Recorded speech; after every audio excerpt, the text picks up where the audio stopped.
Greetings, greetings to lovers of freedom. Ndewonu, ụmụnne m na ụmụnna m. Happy Sunday to all of us, and happy Mothering Sunday to all the mothers, all the women. Today is International Mother's Day. Greetings to all lovers of freedom. Anyị na-ekene mmadụ niile. Ọ ga-adịrị nwoke na mma, ọ ga-adịrị nwaanyị na mma. Anyị ga-eje n'iru ọma wee jikwara iru ọma wee bata. Ama m na ya akachago nke taa, echi ga-adịrị anyị na mma. Ụbọchị niile anyị ga-adị ndụ ogologo. Ise, we want to appreciate our Elohim, onye nyere anyị ndụ anyị ji wee dị ndụ n'ụbọchị nke taa. Ekene dịrị ya maka na ọ bụghị ike aka anyị. It is by his special grace. We appreciate him for our lives and for his mercy upon us. Anyị na-ekenekwa Maazị Nnamdi Kanu, onye Chukwu ji wee kwara ngwa ọrụ, onye Chukwu tinyere okwu n'ọnụ wee were ya kwara ngwa ọrụ as a prophet, and ihe niile o kwuru ọ na-emezu. We also appreciate our former Prime Minister, whom God also raised to stand for Maazị Nnamdi Kanu and rescue our freedom from being destroyed by the wicked. The same thing goes to our current Prime Minister, whom God has also raised to rescue our freedom also from being destroyed from the hands of the wicked. Because Biafra is sure. Anyị ga-enweta Biafra, anyị ga-enweta nnwere onwe anyị. Maazị Nnamdi Kanu agaghị ata afụfụ n'efu. Anyị niile agaghị anọ na-ata afụfụ n'efu. We must get our freedom.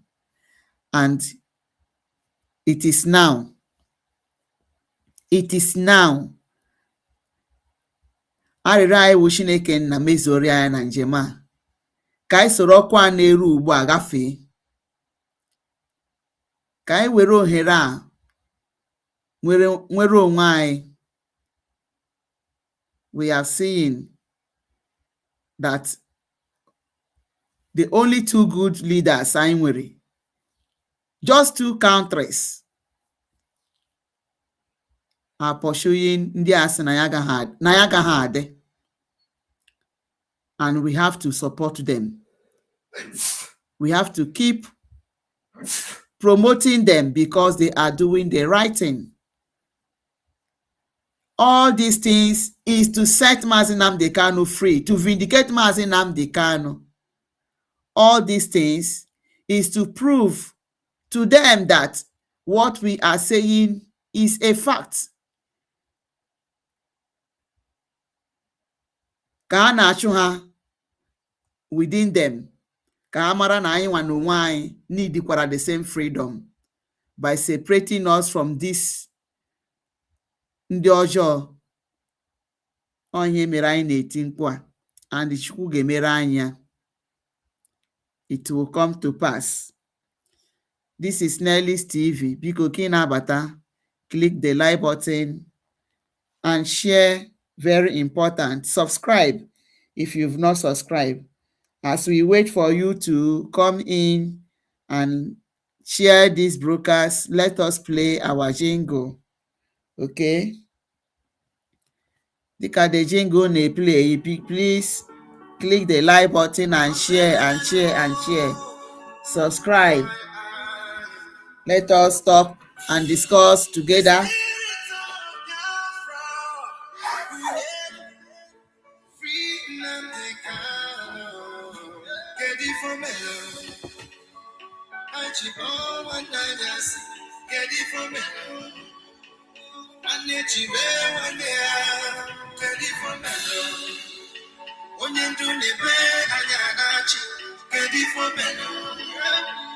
Can you check out? I can't get your child. Get it for me.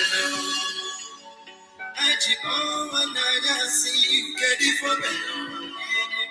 One chibe one get it for me.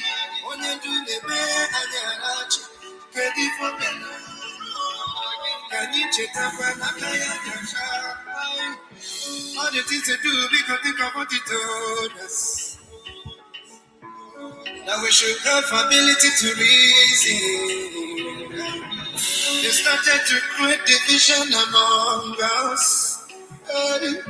Take our resources and left us fighting. I'm more Biafran than you are. I'm both member than you are. Biafrans Biko Chitapa. I'm hyper from America. I'm more Biafrans than you are. I'm both member than you are. Biafrans Biko Chitapa. I'm hyper from America. Ready for me. I keep on one night and see. Ready for me. One day, one day, ready for me. When you do the bed, I got you. Ready for me. Can you check out? I can't get your child. Ready for me. I keep on one night and see. Ready for me. One day, one day, ready for me. When you do the bed, I got you. Ready for me. Can you check out? I can't get your child. I'm for no good. I don't even know but the country to Nancy. I'm for letter of my copy one day. You could be going. I did a one more Biafra. Oh, then change. I put up on your country. I didn't know see Chichi. And you couldn't know my people get it for me. I keep on one night and see. Get it for me. And let you one day, get it for me. When you do the bed, I got you. Get it for me. Can you check on? I can't get your child. Get it for me. I keep on one night and see. Get it for me. One day, one day, get it for me. When you do the bed, I got you. Get it for me. Can you check on? I can't get your child.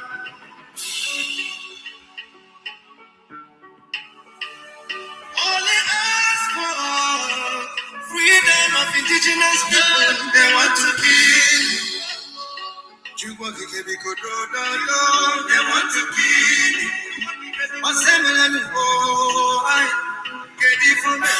Click the like button, share and subscribe. Share and like. If you've not subscribed, please do us a favor. After watching like 30 seconds, you subscribe. And come close, let us reason together.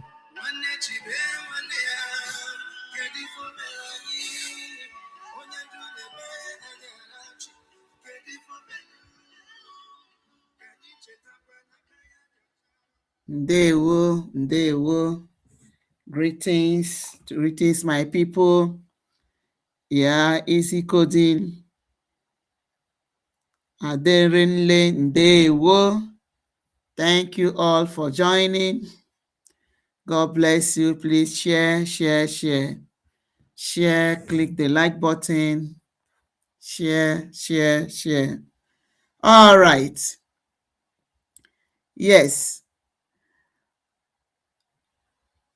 Ihe na-eme n'ụwa dị egwu. Onye kwuo eziokwu, ha chụrụ ya. If you say the truth, ha say crucify him. Ndewo, Maazị Emenike. God bless you for joining. Thank you. God bless you all. Mana onye na-eme arụrụ ana, Nigeria etuo ya ugo. Mana nke ikpeazụ a, they don't know that all eyes are on them. All eyes are on them. Maazị Nnamdi Kanu gwara ha eziokwu. For how many years? They went to Kenya and kidnapped him. If not that God was on his side, ọkwa ha kara igbu ya. But look at the truth now. The terrorists are going about, moving about, yet ha ji Maazị Nnamdi Kanu. Mana Chukwu that is ehi na-enweghị ọdụdụ shi ya na achụrụ ya ijiji. The truth is out. What Maazị Nnamdi Kanu has been shouting is playing out.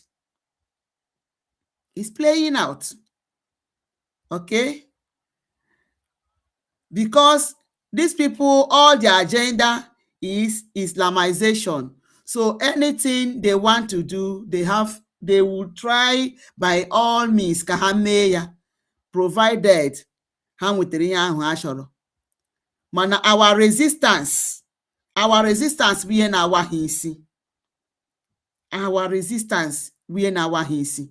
And ọ ya mere ha kpọrọ Maazị Nnamdi Kanu asị, because na Maazị Nnamdi Kanu hụrụ ya gboo. Enigwe ziri ya ozi gboo. O wepụta wee na-abọ ha ike. So he did not allow them, and he alerted these people, ndị nwere ntị wee guzo dịka mụ na gị, wee guzoro maka Biafra. Ma anyị ekweghị ka ha mee anyị conquer. That is their problem, and they cannot conquer us. They can never conquer us. So we thank God that na Chineke na ji aka ya wee na-emere onwe ya aha na nke ugbu a. Israel etigidego tigide mkpu. Every time he were propaganda na fire Israel, but they stood firm, resolute, not being distracted. America the same thing. Trump na-emezi ihe. They were propaganda na-ebo Trump na-eme nta na-eme imo, but Trump does not give down. He's standing on the truth by seeing that these people are being crushed. Iran never knew how Galadima. Okay? Even the war is still going on. Just last night or so, Israel struck for the very first time. Israel struck Iran oil powerhouse. For the very first time. About that Israel doesn't have that power, but they have been so merciful for them. They have been so merciful. Iran na organigani, because ha feel that na their brotherhood has the way buru antichrist, that they are all for them. So Israel has really hit them. And why are they doing this? They want to do by all means to crush the strength of these terrorists. To crush the strength. Because they will still be boasting and be trying. But when you disarm them, weaken them by finance, they will not have power. That is why they are progressing in Nigeria. Terrorism is progressing in Nigeria because they are sponsoring them, feeding them, giving them money, allowing them to kidnap people. Imagine, they will buy your person and they will still demand ransom for you to collect the corpse of your person. All here in Nigeria, and that is what they were doing also in Iran. They were doing also that in Iran. If they buy you, they buy your people, they will still call the family people to come and bail the corpse of their people. The same thing they are doing in Nigeria. Nigeria, you are bringing Nigeria down. You are bringing Nigeria down. You are projecting Nigeria negatively internationally. Who told you that internationally that they don't know who Nigeria is? They don't know the activities of Nigeria. They all know. Asari Dokubo on Nigeria, his word, Israel has heard about it, and they have made a comment na etero nọ na Nigeria na-threatening ha, and they will get to Asari Dokubo. Okay? I told us the other day that Nigeria has proven that not a terror country, because go throughout the world, and a country that is celebrating Iran against Israel and the US, but it's only in Nigeria that thing is happening, and the president did not call those people to order. None of the allies, none of the government officials called those people to order or condemned their acts. And you think that America is not watching or Israel is not watching. It is Biafra agitators that are projecting Nigeria negatively. It's Biafra agitators that are going to US to go and lobby and tell them to nail Nigeria. They have seen it. They are marching, even marching on their flag, which is against their sovereignty. That thing alone, America chọrọ ime outright n'ebe Nigeria nọ, that alone has proven to them that Nigeria is really against them. It has also proven to Israel that Nigeria is really against them. And they are having substantial evidence that Nigeria may sponsor terrorists. Because of that, they are now, their eyes are on Nigeria, and they are dragging Nigeria out so that kahanwete ya well. Imana, if you want to kill a dog, inye ya a name. So they cannot just do anything unless they will hold you, so that if you call them, they will tell you their facts. They will give you facts. They will give you facts. So they are dragging Nigeria out, dragging them. I will not talk much. Let us listen to this. It's true that we have heard it. Let us listen to it, and then we will analyze it all together.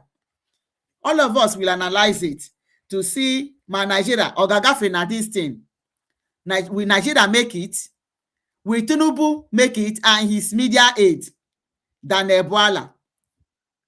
They are smoking them gradually, just gradually, but they don't know na ha danyego. Bwala, you just imagine, I won't make a country na ha we sovereign country, but they will go to another country, they got form a political party. Nigeria nwuru APC political group na London. Just imagine. Even the chairman of the APC party na London was also there.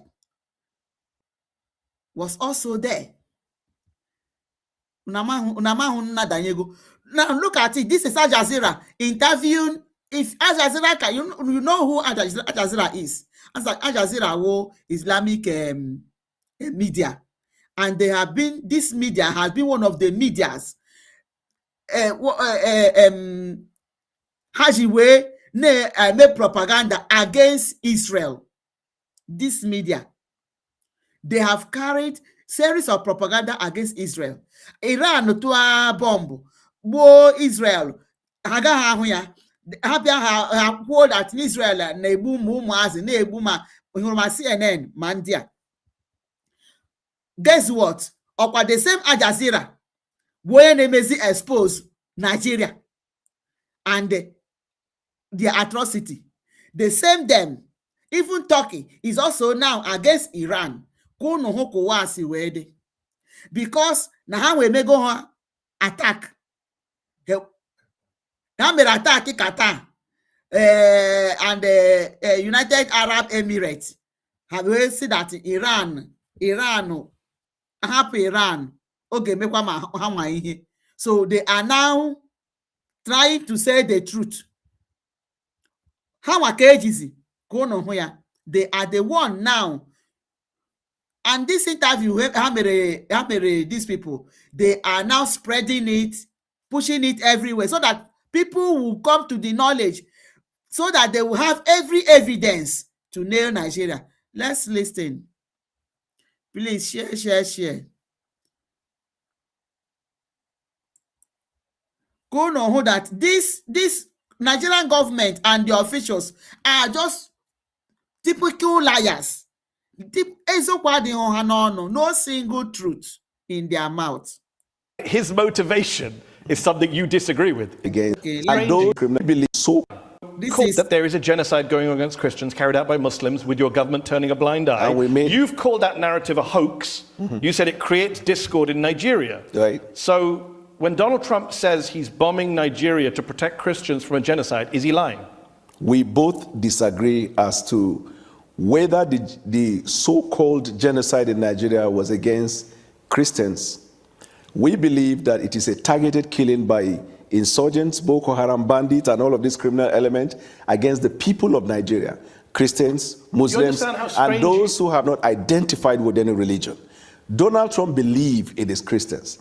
We now felt, rather than arguing about whether it is against Christians or not, there is one area we both agree, that we have a joint interest in the fight against terrorism. But you're fine with the fact that his motivation is something you disagree with. You think it's a hoax? Yes, because... So when Donald Trump says there is a genocide against Christians in Nigeria, is he telling the truth? It is a half-truth, in the sense that, yes, Christians have been affected, but the whole truth is that both Christians, Muslims, and those who have not identified. I said the narrative of Christian genocide was a hoax. He's pushing it. That's his opinion. Everybody's entitled to it. Is he right or wrong? We believe there is a targeted killing of all Nigerians. Okay. Evidence has shown.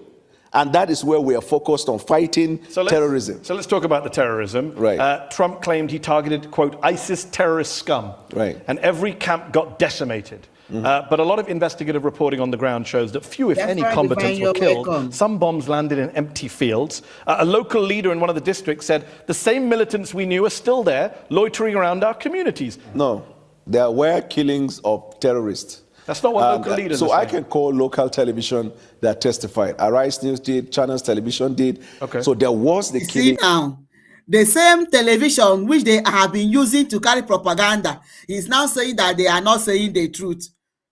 Arise, AIT. Let's continue. Well, you're not on the ground, with respect. No, I didn't. Al-Haji Bunu, who's a traditional ruler on the district, says, we saw no dead bodies, even where the bombs fell. Those are his words. No, because the bomb didn't fall in the town. It was at the camp, that enclave, where they gather. Are you okay with having the Americans bomb Nigerian people's homes? I'm not aware of that one. You're not aware of Morenike Saka, who said, I began to scream for help. I had to crawl my way out of the room. The missile tore through her apartment building, according to the Washington Post. How about Musa Soliu? I was in my room. I was buried under the ruins. I don't know how to restart my life. My belongings are destroyed. Houses were not destroyed. Are you telling us that Nigerian citizens are lying about being bombed by the US? I am saying that the military operation that was conducted on that day was targeted as terrorists, and we hit them. You have a history of not hitting terrorists and hitting civilians. You know that, right? Your country. I'm not aware. Oh, well, on December 21st, the Nigerian Air Force said that they handed over compensation to people who were hit in an accidental airstrike on Christmas Day 2024. Do you just bomb every Christmas? When and when? Christmas Day 2024 and Christmas Day 2025. I dispute that fact. We'll take it up with the Nigerian Air Force. Let me ask you this. Since President Tinubu came to office in 2023, the situation has worsened in your country. You have a mixture of militant groups, you have bandits, you have clashes between herders and farmers. We also have Nigeria is now of foreign interest in Nigeria. Nigeria is now the 5th deadliest country in the world. Are you proud of that record? I acknowledge the fact that we have insecurity in Nigeria, and until the hoax narrative of the Christian genocide, then we began to see back-to-back attack in Nigeria we had for the first 2 years of the president's administration. But he has forgot, you've not answered the question that Nigeria is one of the worst terrorist country in Nigeria. Occurring also, peace in Nigeria. Actually, the number of deaths went up on the president's watch. After this incident of a Christian genocide. And by the way, when did that begin? There is no country of the world today that is free from insecurity. No, I agree. And after the incident, after saying that there is Christian genocide, that is when this spying increased.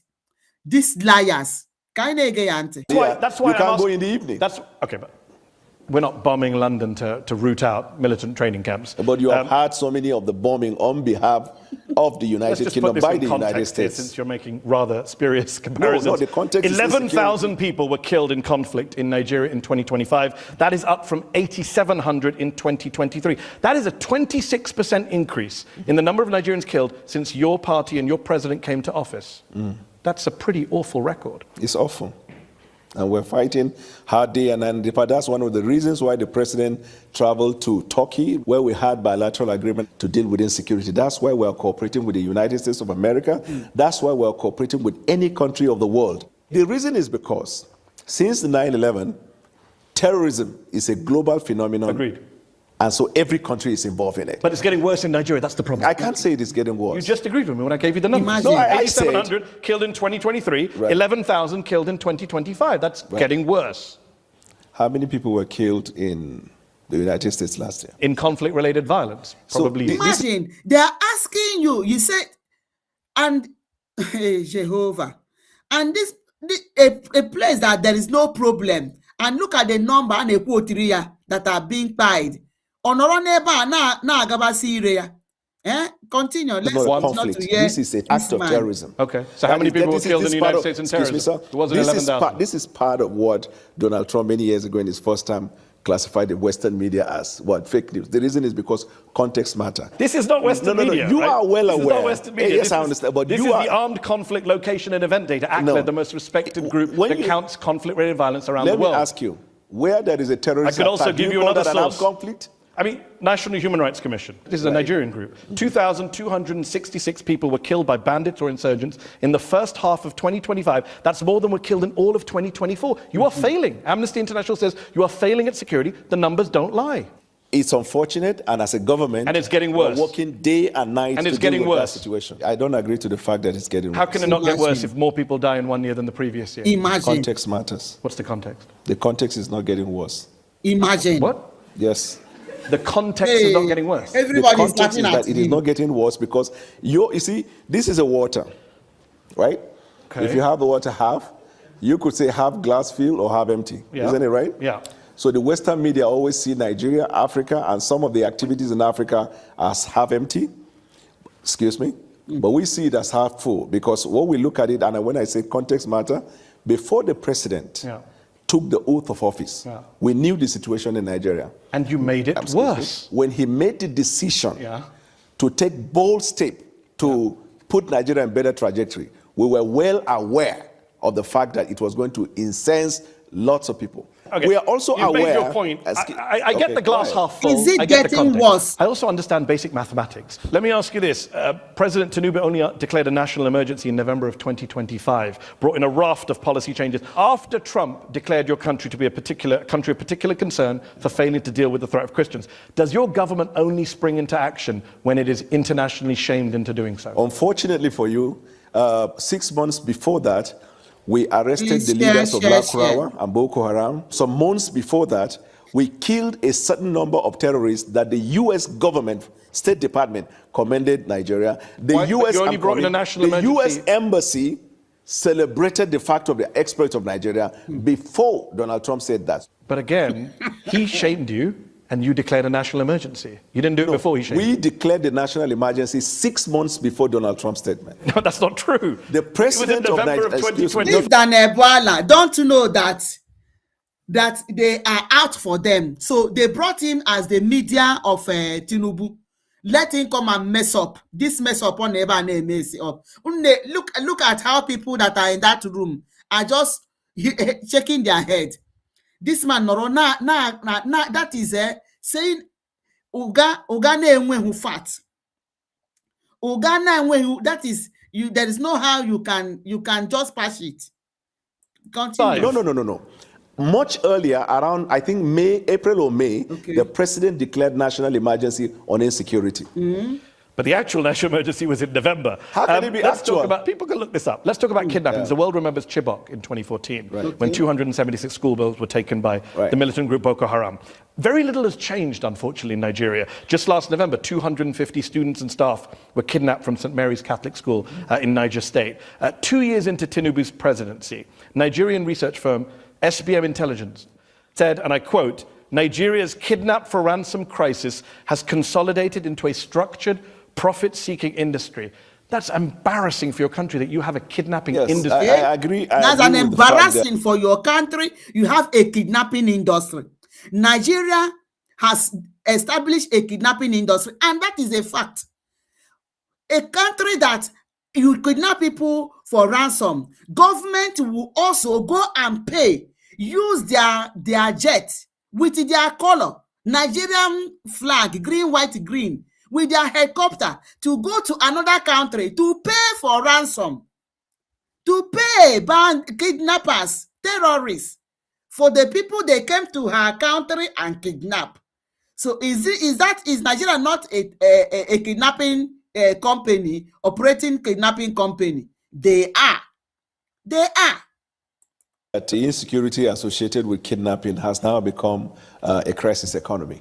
But much more than that, I know of our government's effort in dealing with that insecurity. If you have a little understanding of the nature and the boundary and the geographical measurement of Nigeria and the tendency for insecurity to come in, then you will understand that we're fighting a hydra-headed insecurity situation. With respect to the kidnapping of children, the government has taken measures already. We've introduced what we call Save the School, where students and schools that are in remote places where there is no security are brought back into state capitals where they get the education. This man gadoro. This man can lie. He can lie through his fingers, through everything. That those people in remote areas, because of the kidnapping, they have brought them all to the town, to the cities where they are now schooling shy. Media aide Tinubu than Bwala. Iwonya say you are a big time liar. America and Israel, in fact, the world has marked you. They have marked you. Idanyego, you are in their net.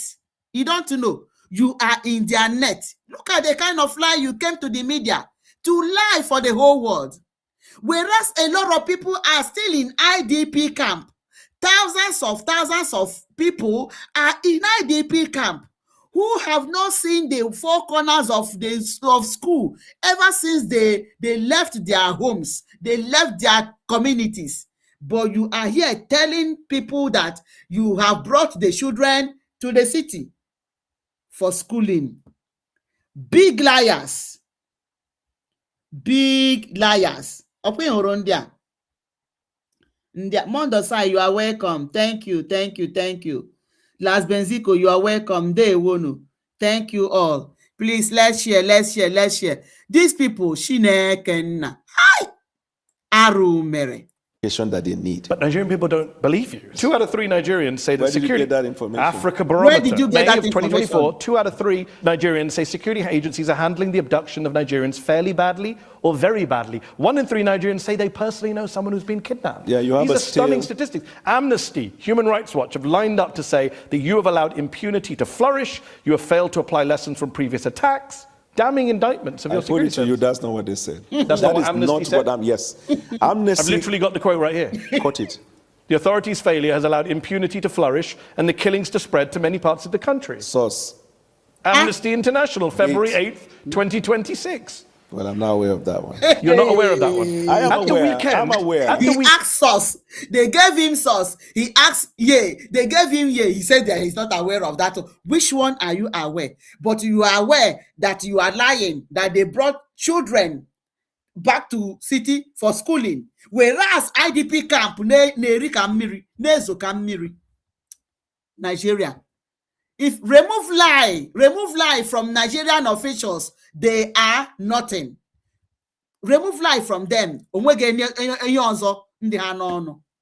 These people. Weekend, you put out a video You are to being music soaked. of you and a Yes. team researching and prepping for this show. And yet every time I've asked you something, you say, I'm not aware of that. What were you researching in that video?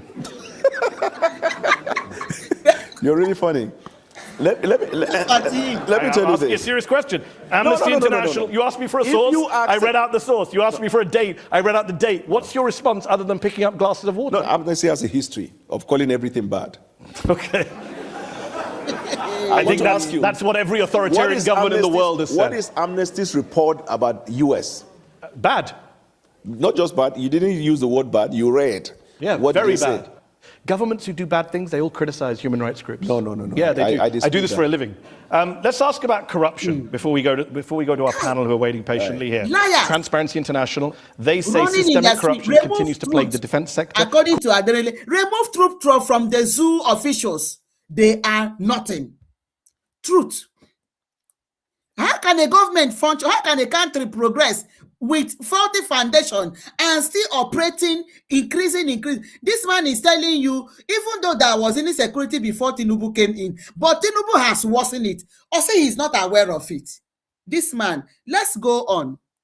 Is a major hindrance to security. President Tinubu said in August, there is no more corruption in Nigeria. That's a ridiculous thing to say, is it not? We investigate any case of corruption, not just in the defense, but anywhere in government. This administration has had lots of people who are in government, either sacked or investigated and being prosecuted. The resolve of our administration in dealing with corruption is obvious. Why did he say there's no more corruption? You probably read him out of context. No, I didn't. No, read exactly what he said. Read it out of You're cherry context. picking. How can someone just stand and say there is no corruption in Nigeria? It What is was the getting context? clearer to the people. We have more money to the economy and no more corruption. Full stop, close quote. Good. So this is the context. He was communicating to the people about the exploit we're having as a result of the decision to remove fuel subsidy. We dealt with the question of corruption in the oil industry. And that's not what he said, but okay, he didn't say anything about the oil That's industry. why I say context matters. Well, you can't just make up the context. He didn't say anything about the oil industry. He said we have more money to the economy and no more corruption. In fact, he was criticized in Nigeria for this. Last question on this. How can Nigerians take Tinubu seriously on eliminating corruption when he appoints someone like Abubakar Bagudu as Minister of Budget and Economic Planning, a man who, according to the US Justice Department, with others, embezzled, misappropriated, defrauded and extorted billions with a B from the government of Nigeria under the dictator Sani Abacha. Bagudu avoided criminal charges. He cut a deal with the Nigerian government, returned some of the money. But the president literally put Nigeria's budget in the hands of a man who's accused of looting billions of dollars. Okay. You started your introduction by Okay. saying it's a sovereign country. The decision of the court in the United States does not bind the Supreme Court Agreed. of Nigeria. But he So how gave do you- Somebody 163 million. that loot Nigerian money. Amara knows Urego, but Nigeria will bring the person when you mayor ambassador. Still, Hanagonari. How can you function? How can you progress? How can you succeed in that kind of government? $1 million. And that man is now in charge of the Nigerian budget. Okay? You're okay with that? And the man is in charge of Nigerian budget. The man that looted billions. Looted billions. Oboso na Nigeria. Bagidoso, Tinubu Webata. Now he's in charge of the Nigerian budget. Legoditis man, also now media aid. Two of you, in fact, they set a trap for him. Omadege. He just came to mess up Nigeria so that Nigeria is gone. I think Do you think it's funny? Whoa, I mean, 2/3 of I Nigeria- like this question. He's just laughing. Okay, let's. Gave $163 million. And that man is now in charge of the Nigerian budget. Okay. You're okay with that? I think Do you think it's funny? I mean, No, no, 2/3 of you Nigerians think it's funny. No, I don't. I think people who are giving $163 million back shouldn't be in charge of the country's budget. Thank you for your observation. Okay, but do you think they should be in charge of the budget? There's no evidence that that minister has misappropriated funds in the government of Nigeria. Why did he give back $163 million? To Nigeria or to the U.S. To government? Nigeria. Why did the U.S. government give him $100 It's a million? settlement. That's what you do in settlements. Okay. Why was he settling? Yeah, so- Oh, gracious me. Now, let's join them and laugh. These people are just funny. Nigeria is just funny. Very, very, very. That is it.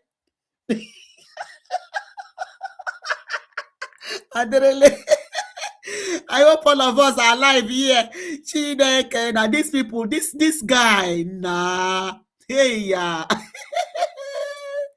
They say, let's continue. So you're comfortable with a guy who is accused by the US Justice Department of embezzling with the Sani Abacha regime billions of dollars being in charge of the budget? He called it settlement. He settled America. Okay with a president of one of the countries in the world who was convicted by the courts in that land and the person is still governing the country? Who are you referring No, to? I'm just asking. But which country? Okay, are you also okay? Are you also okay? Because if it's Donald Trump, I'm a well-known Trump supporter. Are you also okay with the prime minister of a country who was accused of making a wrong judgment in an appointment that led to a lot of problem, but he has not resigned, he's still governing? Are you okay with that? Well, by the time this show airs, he may have resigned. So your argument Now that that Keir it has come to Starmer light- and Donald Trump, basically everyone else is corrupt. Okay, let's go to our panel on that. I'm joined by Aisha Osori, a lawyer and writer with the Open Society Foundations. Aisha, how would you rank this government's record when it comes to security? On a scale of 1 to 10, I would say 1. And I think one thing that I haven't heard in the conversation so far is that since President Tinubu came into office, we have no diplomatic presence in any of the major capitals. And the reason why this is tied to insecurity, for example, let's use our borders with Chad, Niger, Cameroon. When you have no diplomatic presence in those areas, then you're not able to engage on the insecurity. We talked about kidnapping a few minutes ago. There must be a link between the atrocious amounts of money that are being raised by kidnappers. Over $1 billion in 2024, according to the ransoms. From ransoms. That must be what's fueling the insecurity. So there's a link between the kidnapping industry and the rising insecurity. So killing a bunch of terrorists while constantly there's a wave of terrorists coming in through the borders from Chad, from Niger. Again, another thing that's been alleged is that President Tinubu's bad handling of the coup in Niger, where he said we were going to attack them, was one of the triggers for these countries, Niger and Burkina Faso, leaving ECOWAS. I'm just saying all that is connected. Yes. So let me bring in Tunde Doherty, who is the UK chairman of the All Progressives Congress Party, the party of the president. Okay. What is your response to Aisha when she says 1 out of 10 security rating for your country? Definitely, what Aisha is saying does not really have bearing. We have the diplomat that does fulfill the policies of government. And in terms of the security situation we're talking about in Nigeria, it's not today's thing. And we must look at the solutions that this government has put into force. You find out that the security architecture in Nigeria has been changed. We talk about the collaboration between the government and the United States in terms of dealing with insurgencies right there and then. Because, you know, Nigerians don't manufacture most of this high-tech required equipment to deal with such situations. The president, the government, is really doing quite fantastic work in making sure that they fight these insurgents, collaborating with all factors or all countries that is ready to work with them. Let's bring in Anu Adeoye, a journalist for the Financial Times who recently covered Nigeria and West Africa. Anu, we can't talk about insecurity without also talking about the economy and the underlying social economic issues. Is the average Nigerian both safer and better off under President Tinubu? The obvious answer is no, right? And before I get to that, I want to talk to what Daniel said. I always find it very interesting with Nigerian government officials who cherry pick statistics about the US and the UK, but they never say how many hours of uninterrupted electricity has the United States had compared to how many Nigeria has had. They never try and find, you know, the good statistics that Nigerians don't benefit Let's just be from. patient, If you look at the smoke poverty these numbers, people this is according and to the analyze Nigerian them. Bureau of Statistics. More than 120 million Nigerians are living Liars. in multi-dimensional poverty. So that's not just people who lack $2 a day. That's people who can't afford food, who can't afford shelter. And even if you look at the numbers of the people who have died, right? These are wartime numbers for a country that is officially not at war. Not at war. These are wartime numbers for a country that officially is not at war. A country na anaghị anụ agha, but ihe gburu egbu na Nigeria is more than compared to Ukraine na anụ agha. The Europeans are crying of the war. Orubegi ihe gbugoro na Ukraine, ihe gbugoro na Nigeria erubegi ihe gbugoro na Ukraine, and people are being it's just equating, okay? But Ukraine has war. They are at war. But Nigeria, you check the margin. You hear very well. You matter that it is not. It's not just the margin, okay? Because ndị mere kidnap ndị ka nọ ndị nọ n'aka ha torture ha na-receive is even more than You can't do them that. But Nigerians are under the threats of these terrorists. There is hunger everywhere. IDP camp, nobody cares about them. A lot of them, I go 17 years, 18 years. Nobody cares. But he is here telling lies. That's continue. And so I think it's really, really difficult to make an argument and say, things are trending in the right direction. Casualty numbers, wrong direction. Poverty numbers, wrong direction. Okay. Right. We were very clear with the Nigerian people when the decision was made. It will bring discomfort temporarily, but the long term is what we are promising. We decided to also involve intervention mechanism in dealing with some of the hardship that the people undergo. Now, when that decision was made in May 2023, it was hellish. But as I speak to you today, the numbers, the indices, and the stats are favorable to the economic reform that we have introduced. Our foreign reserve has increased substantially. Our net import dependency went down. Our export production capacity has gone up. Our naira is strengthened. We have provided opportunities for families who could not afford to send their kids to school to access grant and go and have their education. Cost of fee, tuition fee, as well as the cost of living. You mentioned schools. 20,000 schools in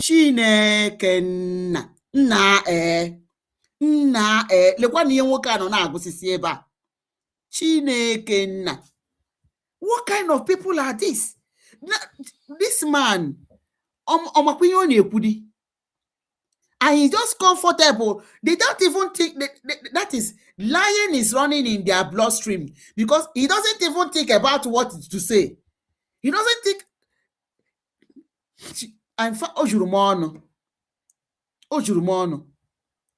Just hear him.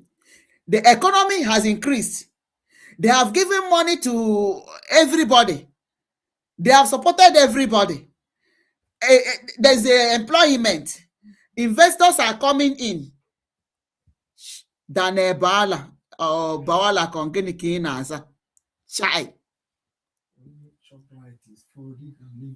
Chineke. Laya Muhammad agagidego nke ya o wee gaa n'akụkụ na onye nke a wee pụta. O dị ka na ndị professional liars na wu media aid na Nigeria. Whereas companies are folding. A lot of companies in this Tinubu regime folded. A lot of companies. ShopRite has left Nigeria. ShopRite is one of the major supermarkets or whatever. It has left Nigeria. During good luck, things were working well. Unuje may import terrorism to remove him. We will all see it. Leon neba na asụta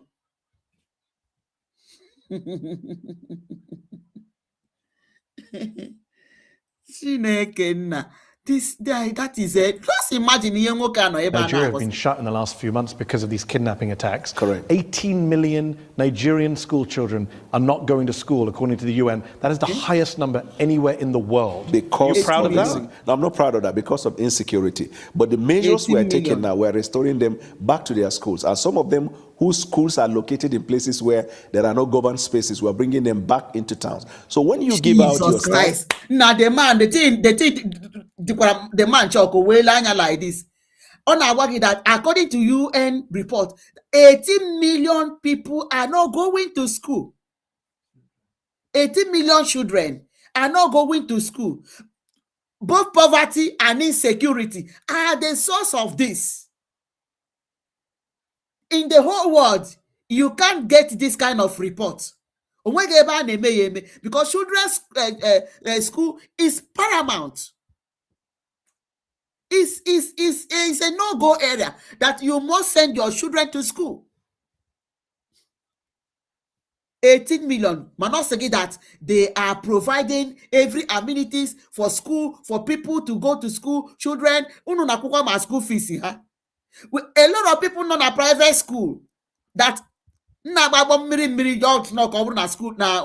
school. Go to government school.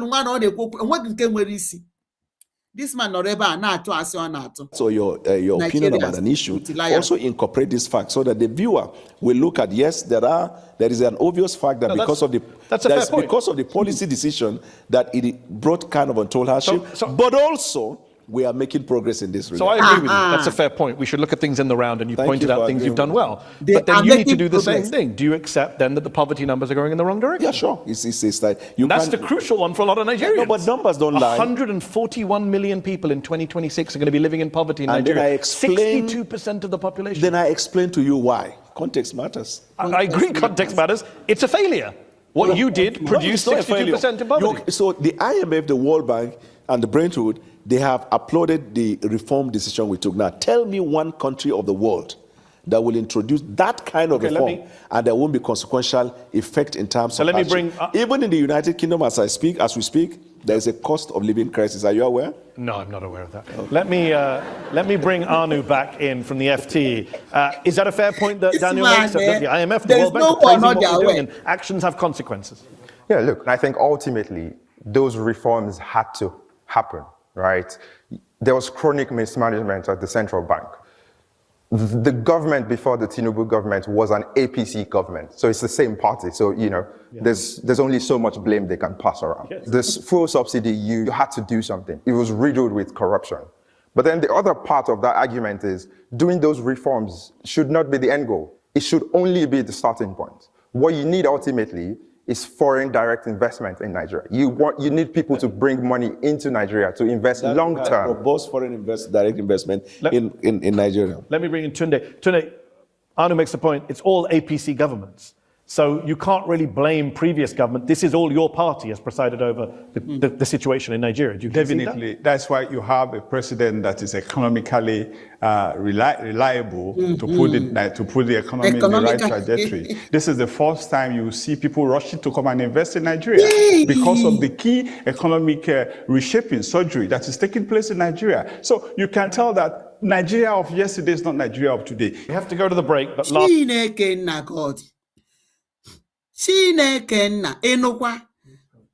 that companies are rushing into Nigeria to establish that Nigeria of yesterday is not Nigeria of today. So today, the companies have flocked to Nigeria for investment.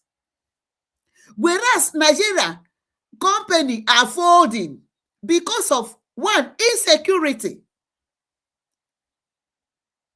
Companies are leaving. And honorable saying that companies are rushing. Can you tell us how many companies? Only APC chairman na London. Here Al Jazeera London. The Europe, US, their eyes on in fact, you have entered their net. Last word to Aisha. I think it's telling that we're talking about IMF and World Bank as if their approval is sort of a good thing. When we talk about the fact that we live in a neoliberal world, and we're talking about the same institutions that made forced structural adjustment programs down the throats of so many countries in Africa, Asia, and Latin America, we shouldn't be praising the fact that they think these reforms are good. But I put that aside. What do the average Nigerians think about their lives? Okay. All that seems to matter to the Tinubu administration and past ones is the approval of the West. And I think this conversation between you and Daniel bears that out. It's what the US says, it's what the IMF says, it's not what Nigerians say. Okay. So you see, you praise, just 1 second. We're going to go to the break. That's excellent, yes, excellent. Yeah. You praise the idea, you praise the idea of a Western institution's report about Nigeria insofar as the situation is bad. When we praise the idea of a Western institution that before now said something against Nigeria, but now is saying Nigeria is trying, then that is not necessary. Well, I think Amnesty International is a human rights group and the IMF is a neoliberal institution. And they're all Western, Western institutions. All right, well, we're all cherry picking apparently. Let's go to the break. In part 2 of Head to Head, we will talk about President Tinubu, his wealth, his leadership style, and what it means for democracy with Daniel Bwala. Don't go away. Okay. So, now let us now hear the real smoking Welcome back to Head to Head on Al Jazeera. My guest today is Daniel Bwala, Special Advisor to President Tinubu of Nigeria. Let's talk more about your boss, President Tinubu. Okay. He's been on the political scene in Nigeria for decades, first as governor of Lagos and now as president since 2023. He's a very rich man in a very impoverished country, and there's a lot of mystery as to where he got his wealth, estimated to be in the billions of dollars. What do you say to people who highlight... He's a very rich man. By stealing Nigerian government when he was the governor of Lagos State, Tinubu owe toll gate. Every morning, he for a toll gate 100 times. You will pay 100 times. Who owns that money? Tinubu. Ego kwesiri wu Lagos State money. Oh, Tinubu kona banakbaya. So why won't he be rich? Do you know how many vehicles that passes that Lekki toll gate each day? Every commuter vehicle that passes there, the private.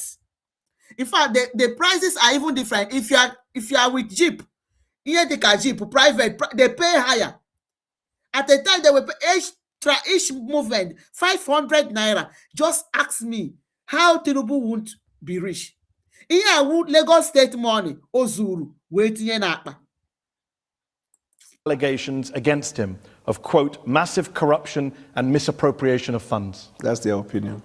Actually, it's your opinion. In January 2023, you talked about the legal petition against him that involves, quote, massive corruption and misappropriation of funds. You were in the opposition and were very critical of his wealth. Exactly verbatim what I said, because what you just said is not a true representation. January 22nd, 2023, you said the petition against him involves massive corruption and misappropriation of funds belonging to the government of Lagos State, abuse of official office, conflict of interest. I'm glad you said the petition against him. Yeah. Yeah, document that was taken to court. That you highlighted. I wasn't the one that went to court. And at that time, where was I? You were an opposition member. Thank you.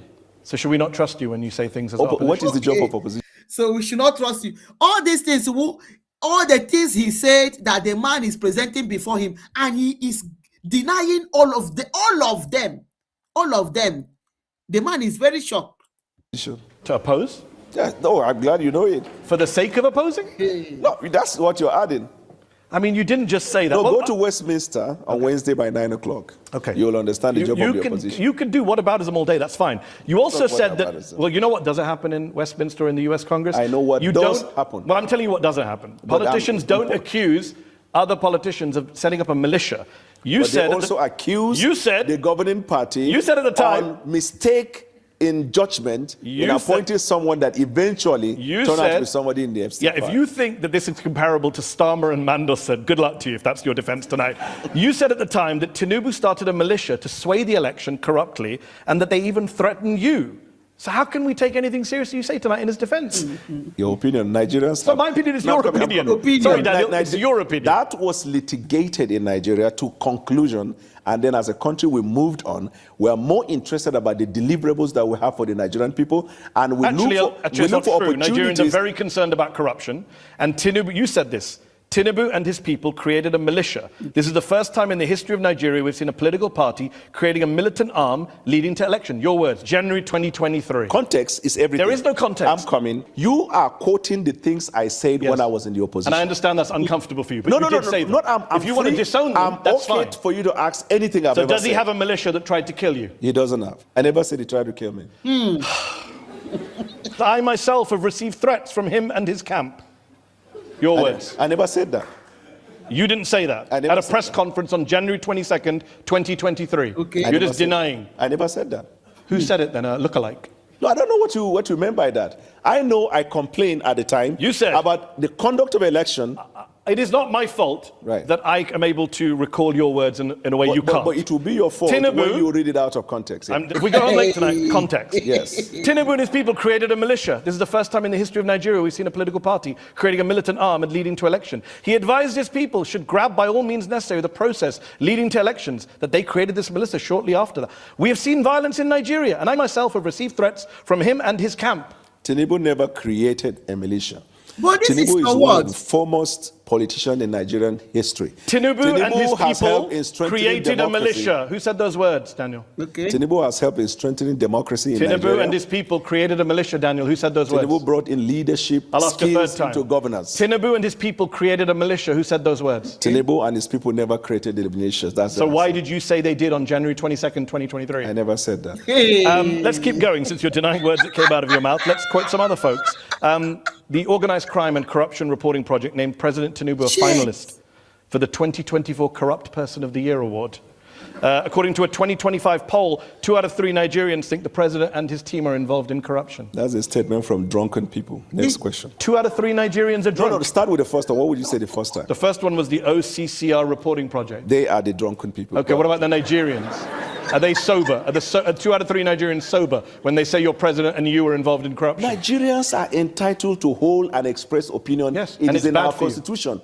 The fact that you express an opinion does not substantiate that opinion. I agree. No, Nigeria, it is in the constitution that Nigerians are entitled to their opinion. But Mazi Nnamdi Kanu said his opinion that Nigeria is not treating his people well, and therefore that he moves that his people should exit Nigeria. Unuweji dia we poshie.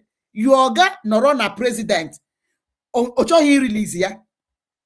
So it is people's opinion. Nigeria has, it is in the constitution that everybody has entitled to his or her opinion. So why are you people holding Mazi Nnamdi Kanu? Why? Why were you people calling for Simon Ekpa's head, where he said that Nnamdi Kanu should be released and Biafrans should be free? Why did you go to Finland to negotiate with Finland corrupt government to hold Mazi Simon Ekpa? Why? If Nigerians have opinion, freedom of opinion, liars. That's their opinion. You accept that 2 out of 3 I will be Nigerians happy, think yes. that your government is I will be corrupt. happy if you can tell me a finding of court that says Tinubu is corrupt. Well, what's interesting you should say that, because a lot of Nigerians have reason to suspect that his wealth was built on illicit activity. A lot of English people have complained about the Prime Minister. You can a talk lot about of Americans Keir have Starmer all complained. night long, There is but it no has no country relevance. of the world where the people aren't complaining about their leaders. All right. That's how I love it when democracy you is set these fashioned. challenges. Can you find me a country in the world where the sitting president, the US government seized $500,000 from one of their Chicago bank accounts after investigators found probable cause that the funds were proceeds of drug trafficking, specifically heroin. Tinubu gave up the money in a settlement. He was never indicted of a crime. But when a US judge last year ordered the release of all of the documents by the FBI, Tinubu went to court to prevent it. What does he have to hide? The minute a matter is taken to court by right, you have the right to send your lawyer. The fact that you send a lawyer to defend your matter or to go against a motion that is filed before the court is not a conclusive proof of acceptance of the But he's fact obviously got that something was to taken hide. to the court. He gave up $500,000, which were probably the proceeds of drug trafficking. I'm glad you used the word probably, but it is not. Go ahead. Hey. You said in 2022 that this drug case, quote, conclusively concluded not in favor of Bwala because he had to forfeit that money. There is still a cloud around drug-related activity.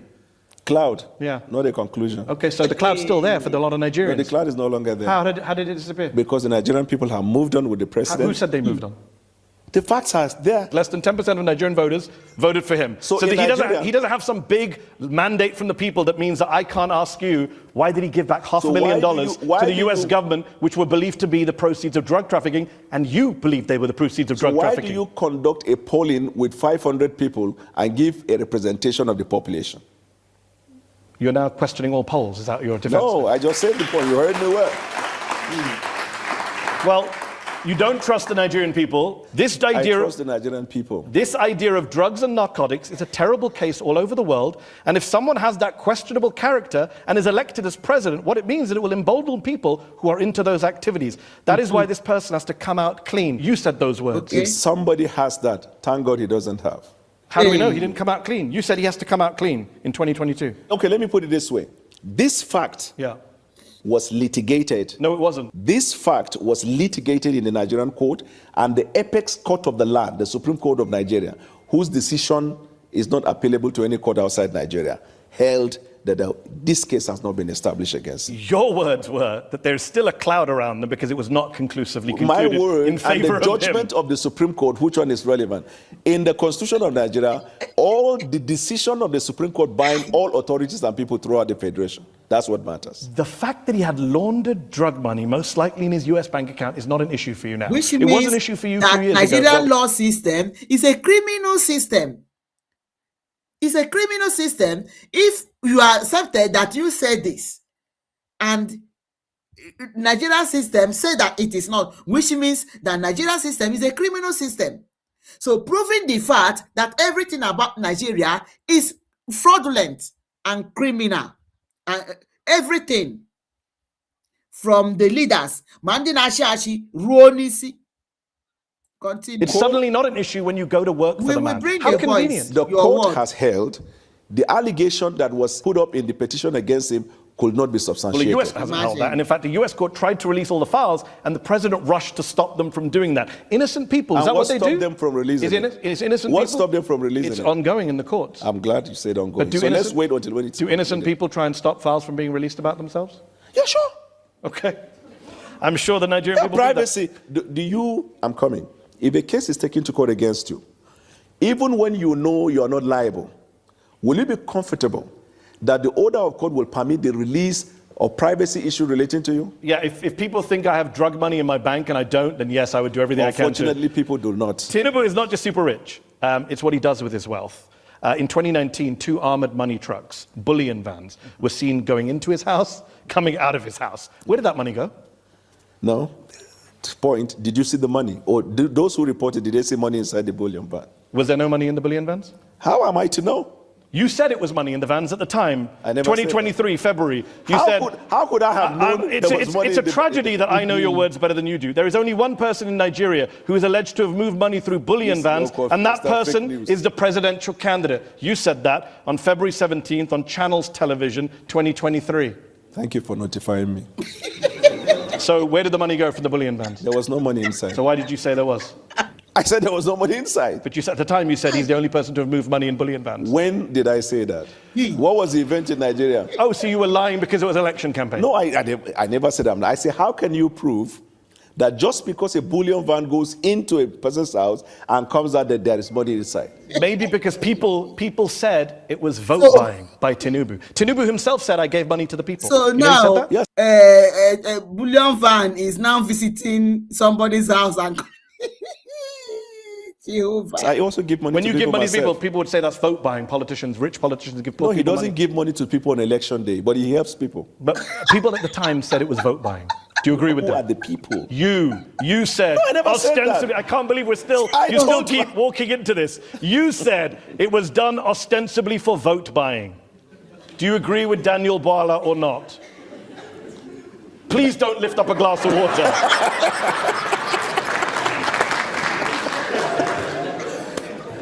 On the eve of the presidential elections, 2 cash-laden bullion vans, your words, were seen on the premises, which was ostensibly for vote buying. Your words, January 2022, 2023. Have Have you just disowned everything you've said in order to work for this president? I'm coming. What you just said now, I want to put it on record, on my own honor. That's not what I said. So far you've denied 2 things. This one I said, No, that's not what I said. Before you said So it let me too. tell- let me Well, tell let's you just what you keep do. count. Let me tell you what you do. You will have an idea of a phrase or a word in a sentence.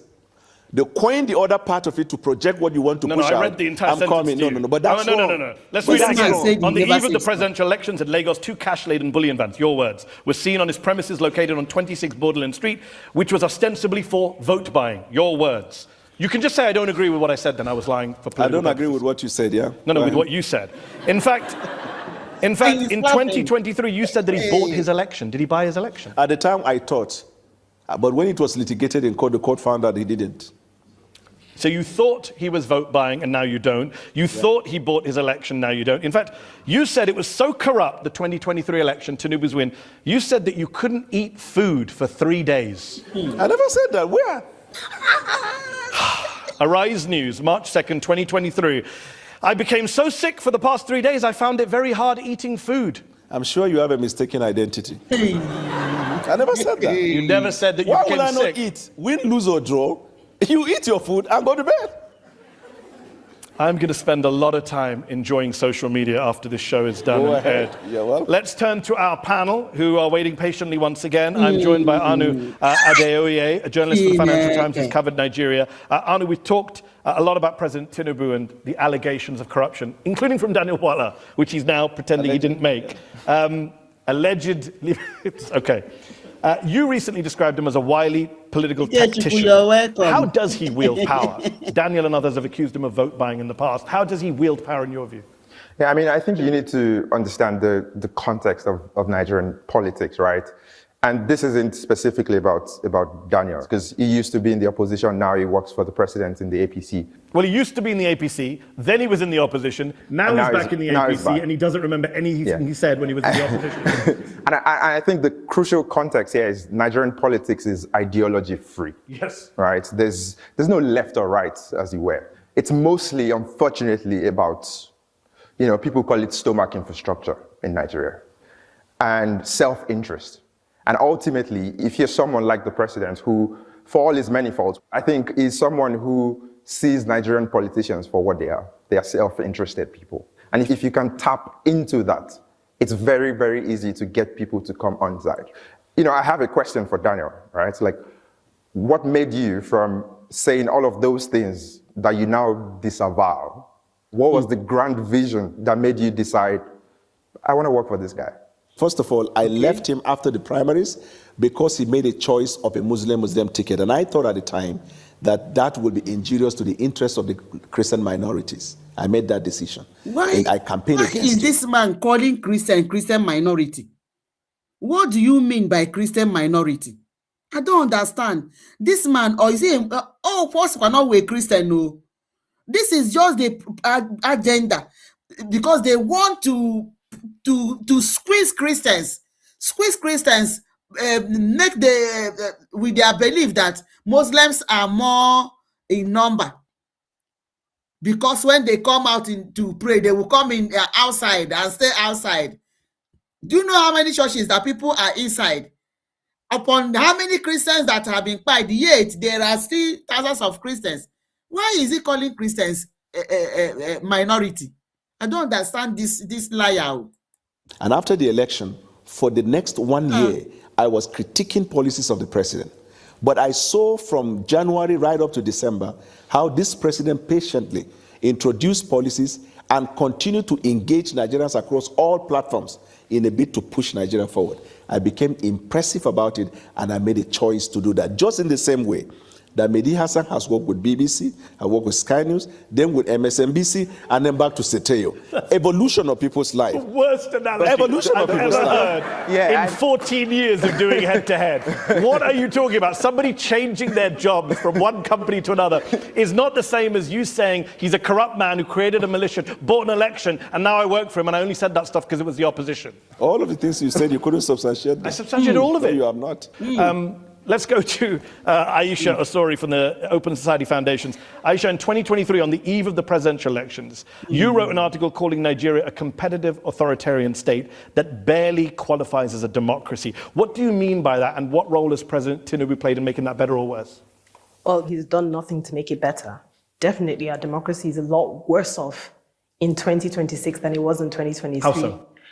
Well, for one thing, we had a stronger opposition in 2015 when the APC came in, but thanks to President Buhari and now President Tinubu, we have 30 out of 36 states are now APC, which is not necessarily a good thing, because that means we have no opposition. PDP, the People's Democratic Party, has been virtually destroyed. The Labour Party has been destroyed. We literally have no political parties anymore. Another thing that we don't have is any separation of powers between the legislature and the judiciary. Tunde Doherty is here, the UK chairman of the All Progressives Congress Party, the president's party. Aisha says that your party is turning Nigeria basically into a one-party state. I disagree with her. I want people to know something about President Bwala Tinubu. Before the man comes to government, he was an accountant. He has a very high-paying job. Is Nigeria running a one political party? Because that is the context here. You are now telling us that before he came, he was an accountant. So what connects accountant with running one political party? Forcing everybody to come into APC. it is for you people that are politicians. We Biafrans are going home. But for those of you that still believe in your Nigeria, zoo country, how is it possible that it is only one political party? Kunu na run, the chairman of this APC in London, UK, or saying or Kunu na Tinubu was accountant. Okay, let's hear you how Tinubu was accountant and that made him to run one political party. Maybe as an accountant, it is one of the criteria that when you come into politics, you maintain one party, you force everybody into one party. He was working with Mobile before he came to politics. Before Mobile? He said he worked for Deloitte. Yes. He made a lot of money from Deloitte, he said. Yes. Deloitte says they have no record of him ever working for them. If you know him, before he came to politics, he's such a very generous, very rich man. Before he came into politics, Deloitte say they have no record of him working? You remember he was a senator. Tunde, why does Deloitte say they have no record of the man working for them? That is not the right thing, because there are oppositions working against to bring the man down. But I can tell you, Deloitte is part of the Nigerian opposition. No, you can't, because all of these things emanate from the opposition point of view to bring the man down. But they have forgotten this man is the symbol of Nigerian democracy that we have today. He fought the military to the standstill during the Adeko period. He made sure that there's no politician in Nigeria today that will say he did not have a Tinubu tonic in his political stability in Nigeria. Look at them, they are clapping. Okay, I'm going. Before we go to the audience, I've been waiting patiently here. Fact check, Deloitte denied that they said he never worked for them. Go ahead. Okay. You have said in the past, I don't even know why I'm bothering. That when was this man born? We don't know where he was born. He doesn't tell us anything. You complained about this. Now you work for him. Has he told you his birthday? If you don't know when someone was born, first of all, he must have been born before me. I guess you know that. And secondly, my not knowing when he was born, does that have a consequential effect on his birth? You said it did at the time when you raised it as an issue. Does it have a consequential effect on his birth? And do you now know where he was born? I don't know. Still? Okay, let's go to our patient audience here in London's Conway Hall. Let's go to the lady here in the front row first. In 2023, President Tinubu promised Nigerians constant electricity within 4 years, saying Nigerians shouldn't vote for him if he failed. Yet the national grid has suffered repeated collapses, including twice in January 2026. What is the government doing right now to stabilize the grid and improve reliability? Yeah, the government has actually strengthened the partnership between the private sector and the public sector. You should know that we took up reforms in the power industry that has allowed the private sector to be fully involved. Some of the state governments have even reached an agreement where they have off-grid and they run their own electricity company in their respective states. So the progress is being made, and I can assure you by the end of this first time, you would have seen very obvious change that you'll be happy about. Should people not vote for him if the electricity is now this thing he said, these people as India I don't just know the kind of lies these people are fabricating. Now Ebe Koko in Nigeria, tell me where that is having constant. Abuja, that even Aso Rock is functioning under, what do you call it, solar panel. Abuja is functioning under solar panel. So in solar panel electricity, individuals are buying, when as you are building your house, you are providing for solar panels so that you can be having light. Little firms are buying solar panel because even fuel is costly now. So when you weigh it, you see that solar panel will be more economical in future than the fuel, because everybody is on generator. So, and you are now telling us that there is light, there is companies, individual companies are running a power supply.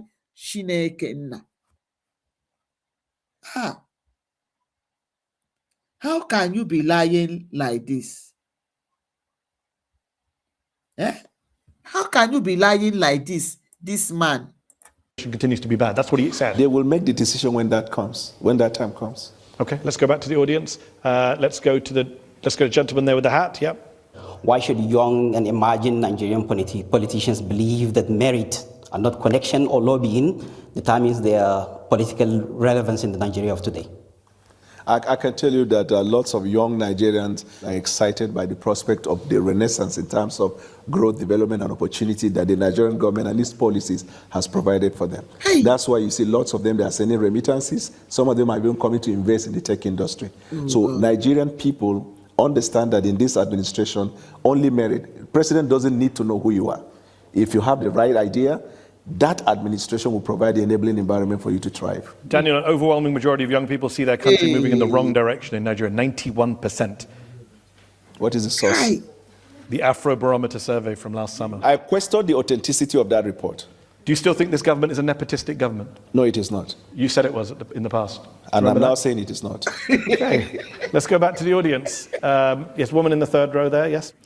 I was delighted to hear that you said that you have rid the oil industry of corruption. Given that fact, why is it that you allowed the oil companies, the oil majors who've been working in the Niger Delta for the last 70 years to exit without dealing with the corruption, pollution problem that has riddled the lives of Niger Deltans who are paying the cost, but without the companies being made to foot the bill? Yeah, so all the foreign oil companies that invested in Nigeria, they did so based on the agreement they have with the government. When this government came on board, we introduced reforms, including in the energy sector. Some of the companies who felt they couldn't bear, because most of the investigation found out, most of them were just rent seekers over the years in successive government. And so we decided that you have to play by the book. And they were not comfortable, they left. You don't have control over their decision. But in the same vein, shortly after that, you see lots of foreign companies that are coming to Nigeria to invest. Okay, let's go back to the audience. Let's go to, yes, gentleman there with the jumper there, yes. The current chair of the Independent National Electoral Commission, Professor Joash Amopitan, made some disparaging and stereotypical remarks about the Hausa Fulani people of northern Nigeria, specifically the Muslims. He's a Fulani man. Do you think he is morally justified to continue occupying such a sensitive position, given the kind of remarks he made? My apologies to you for if such a statement was made to any group at all in Nigeria. It is not acceptable. This government promotes tolerance amongst Nigerians. We also understand the need for the president and the federal government to avoid interfering on institutions of government. I will be happy to follow up with this point you've raised, if at all such a thing happens. Why won't you be happy to follow up this? Because he's a Fulani man. He is a Fulani man, and that is why you will go to make sure that you please him. A lot of people, a lot of tribes, you have called the Biafrans a dot in the circle. Nobody speak about it. Okay? So, but because he's a Fulani man, you feel that maybe you are going to follow about the matter. You will see about the matter. But other people's rights have been infringed. Or people have been castigated. Biafrans has been called labeled terrorists, which they are not. They are not yet. Onye Fulani, you are going to follow his matter. Ndiara, let's bring his word. Kono ho ebe onye ana neba na atugbo onwe ya na say how. Where let's see. I think it's this one. Let us see him. Let's just listen to compare this man for what he said before. Okay, let us see this. Sorry, we know that people are leaving their homes. They are, even in Edo, they are what do they call it? They are protesting because Fulani are rampaging them. Let us listen to this word and listen to and hear this man.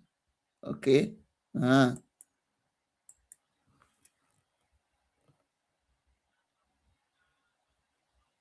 What is it?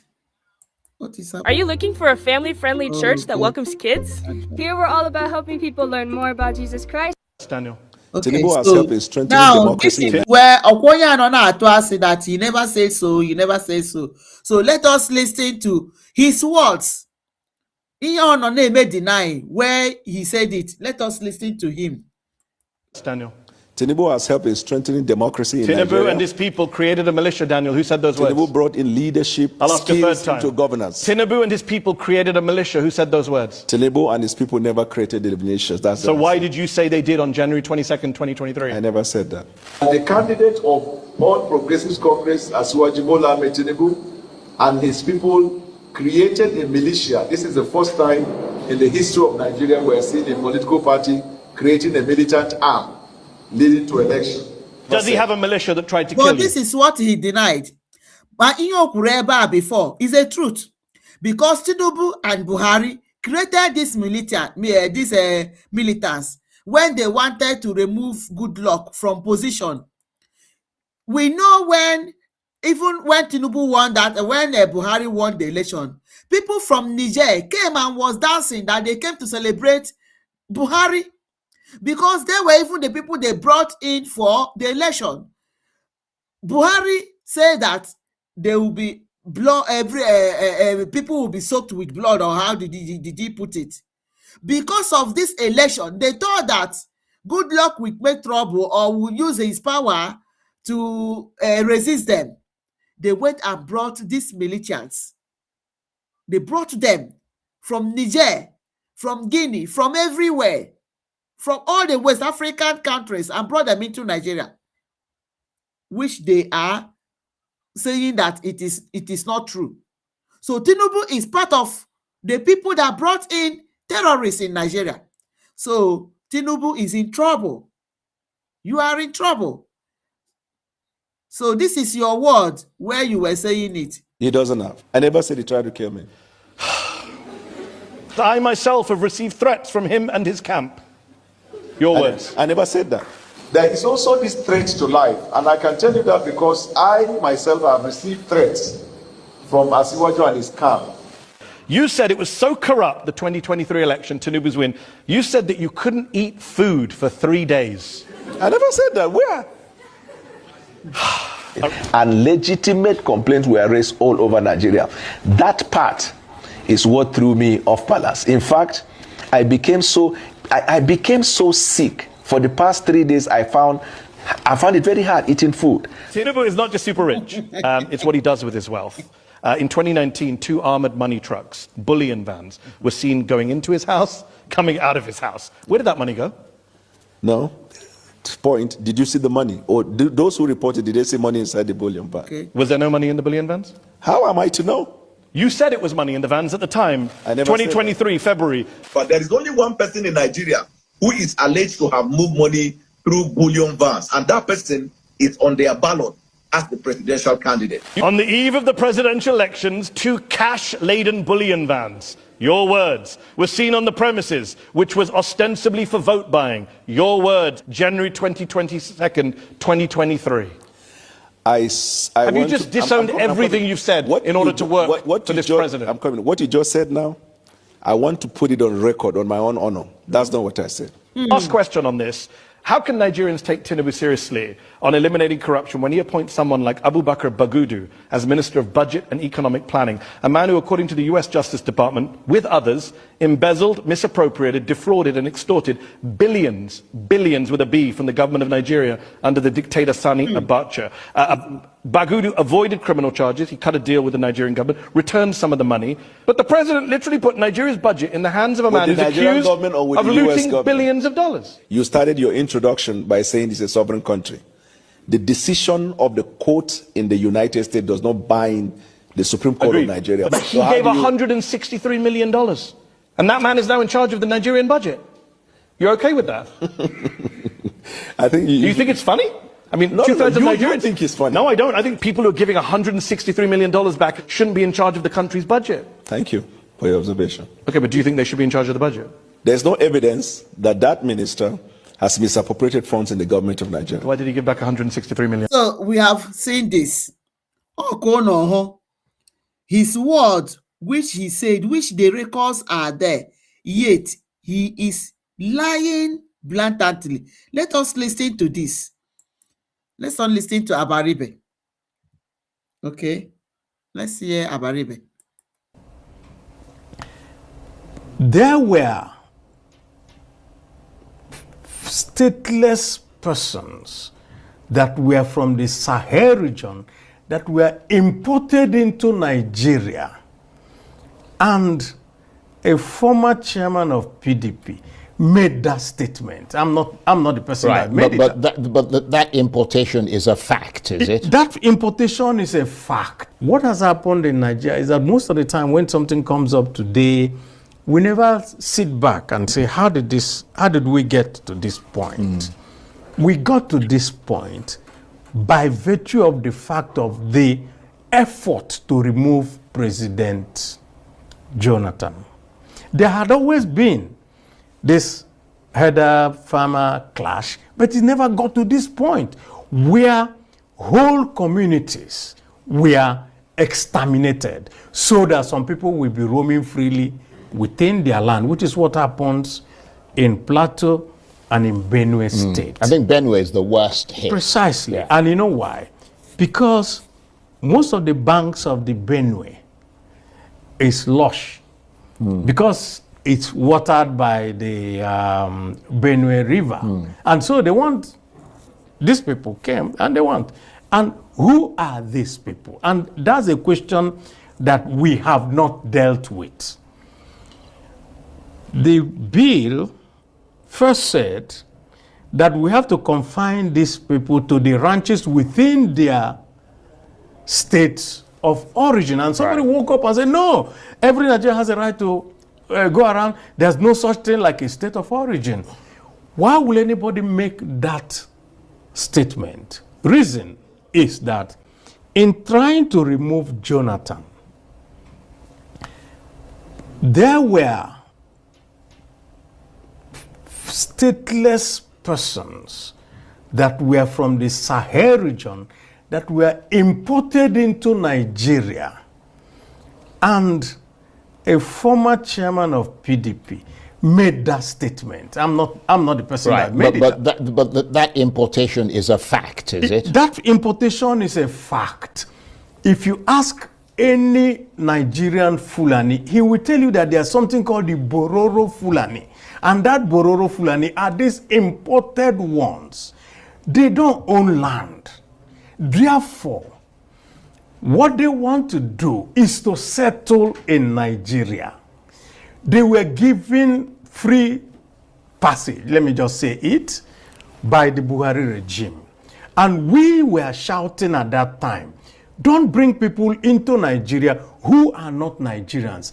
They won't have sympathy. They won't know what has happened. All they want to do is displace you, take over your place, and roam freely within that place. But there were cattle herders as well. They were, but the Nigerian cattle herders were not carrying AK-47 rifles and other. So these guys brought their guns with them. So these guys brought their guns with them. First thing they did was to start to rustle the cattle belonging to Nigerians.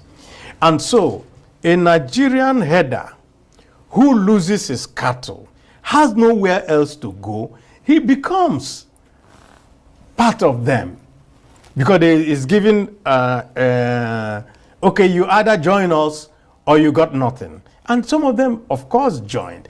And so we have this complicated problem. And this complicated problem is what we want to solve by saying, can we confine you to a particular place? If you have, okay, what you want to do is to move your cattle from where there is grass to another place where there is grass, and you can roam around with them. And I also pointed out on the floor of the Senate that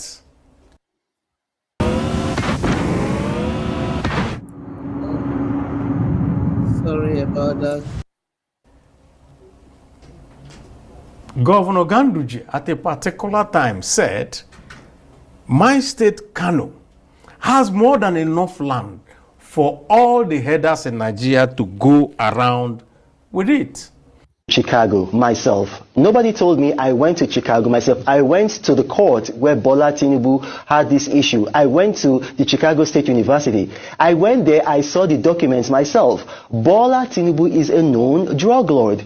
I went there. Another person isn't telling me. You see the picture on the screen. I took that picture. If you move to the right, you're going to see me in that picture.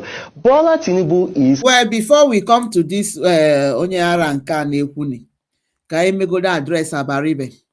Now, Abaribe is explaining all these things, that this is the people that brought these terrorists into Nigeria, and they have come to dislodge the owners, the real owners of the people of the land, to take over land. He really went even deeper to explain how they first attacked the former, in fact, the earliest Fulanis that settled, how they dislodged them, attacked them before they were able to join hands together. Okay, now Abaribe, this Abaribe, this Abaribe is the one that was calling, that went to Finland, Finland foreign minister, and told her that they should report Mazi Simon Ekpa. He was one of the people that placed bounties on Mazi Simon Ekpa's head. This Abarin Zuzu, as if that Simon Ekpa was the problem, as if Mazi Nnamdi Kanu was the problem of Nigeria. But he is here telling you the insecurity. It is Simon Ekpa. It is Simon Ekpa that are buying people. It's Simon Ekpa that are buying people. But Abaribe here is telling us that it is Fulani imported militias by Buhari and this Tinubu. APC government imported terrorists into Nigeria. That is as short as simple. APC government imported terrorists into Nigeria. And Abaribe knew it. Yet, he was against Simon Ekpa. No, Simon Ekpa na cause insecurity in Nigeria. They were all against Mazi Nnamdi Kanu. No, Mazi Nnamdi Kanu is the one causing insecurity in Nigeria. Okwe hurunu. Unu ga-akwụcha ụgwọ arụrụ ana unu rụrụ against Biafrans. All of you will pay for it. Now, this is another two-mouth man. Unknown drug lord. He has this man who's meant to be the Minister of Labor and Productivity, or rather say on productivity, who went on TV to try to hoodwink Nigerians, telling them that the charge against Bwala Tinubu was just for tax, that all he paid was tax, that it had nothing to do with drugs. That is a big lie. I have the document here. Nigerians can see it. I hope you can see it on the screen here. I have the document here. It actually says, and if you look at it, it says docket. A docket, and as I'm speaking, your viewers can go on Google and fact check me. A docket is used for a criminal pending. A criminal pending. So you don't use a docket for a civil matter. And then right on the very first paragraph on this docket, it says that this is a forfeiture action under section under 21 USC section 881.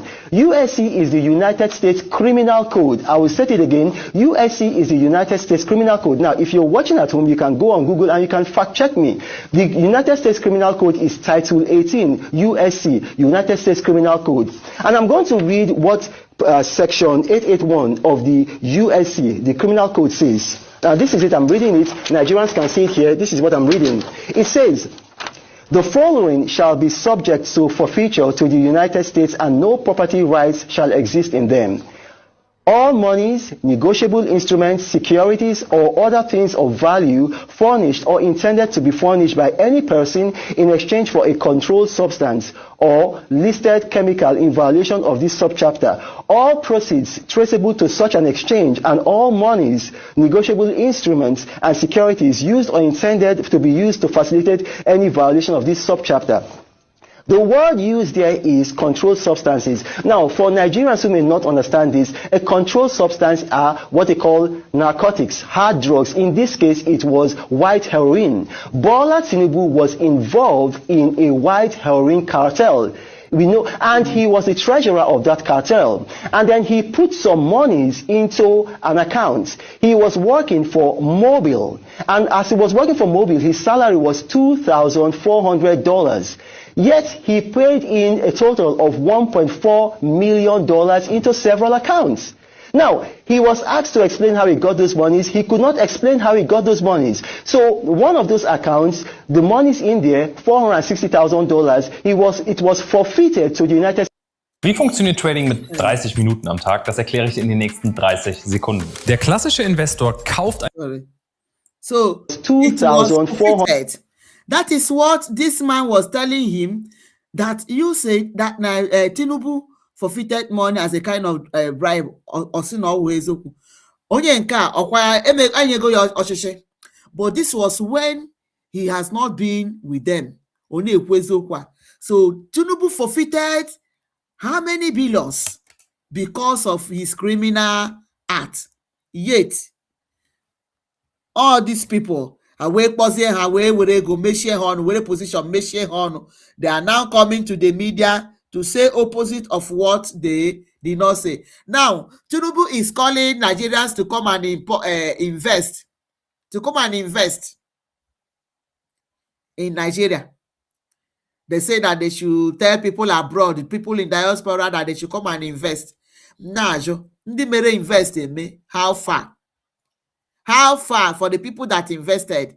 I remember one man from Edo, I think Edo State also, yeah. When who was this governor then? Obaseki. I think when Obaseki was the governor of Edo State, he invited one man from US to come and invest, to come and help him to build Edo State. And the man left US, came and invested in agriculture. Very big hectare of land, planted so many things, and the farm was very good. What happened? Fulani invaded, buried some of his workers, even himself. He was also injured. He was able to run for his dear life. They destroyed everything that the man came to internet and was crying, lamenting. The governor of that Edo State, Obaseki, never said anything. But he was the one that told him to come and invest. Tinubu is calling people to come and invest, whereas they are running kidnapping company. So if you leave your country abroad where you are to go and invest in Nigeria, how safety is your life? How are you safe? How are you sure that you've been alive to do that investment? Okay. I crossed Voice of the People program they were doing. So in fact, that program was very, very rich. I wanted to use it. But now at the end, they were telling people that your vote can count. Don't go and vote. Somebody asked. Somebody that promised that if you don't do anything in this regime, you should hold him accountable, you should not vote for him, and you're telling people to go and vote. What for?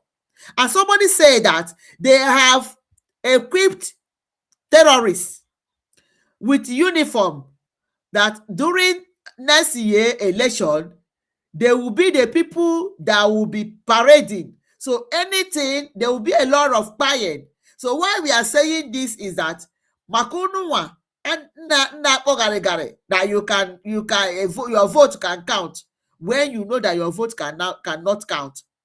Election cannot do anything. No president, nobody can remedy Nigeria. Nobody. Nigeria is gone beyond repair. Nigeria agafego ebe emezi. So don't waste your time. Nina to vote. At the end, your life are in danger. Don't waste your time. Nina me invest in Nigeria when you know that your life is not secure and what you are going to invest is not secure. Support your freedom.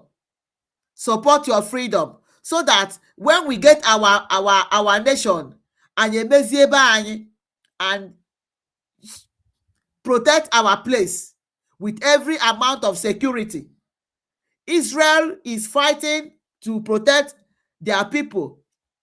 America is fighting to protect their people because they love their citizens. But Nigeria never loved you. Therefore, that you are a Biafran.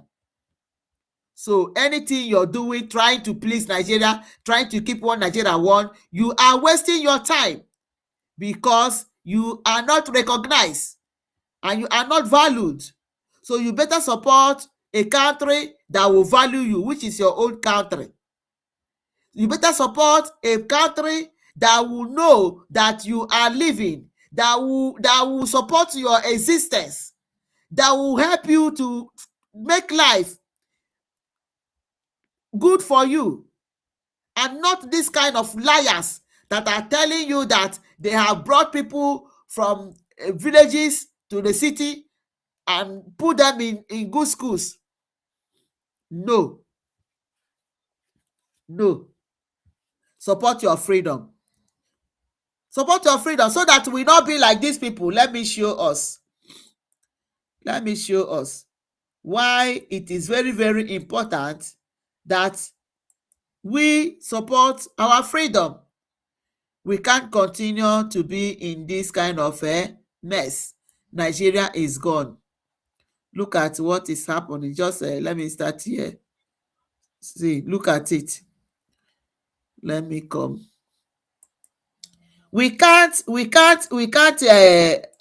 subscribe to this kind of thing. We can't. Oh, sorry. Let me.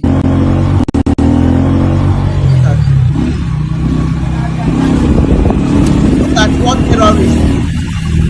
Look at what terrorists did in people's community. This is perfect. The reason why we the riot 9%, we don't need kidnappers for this our community.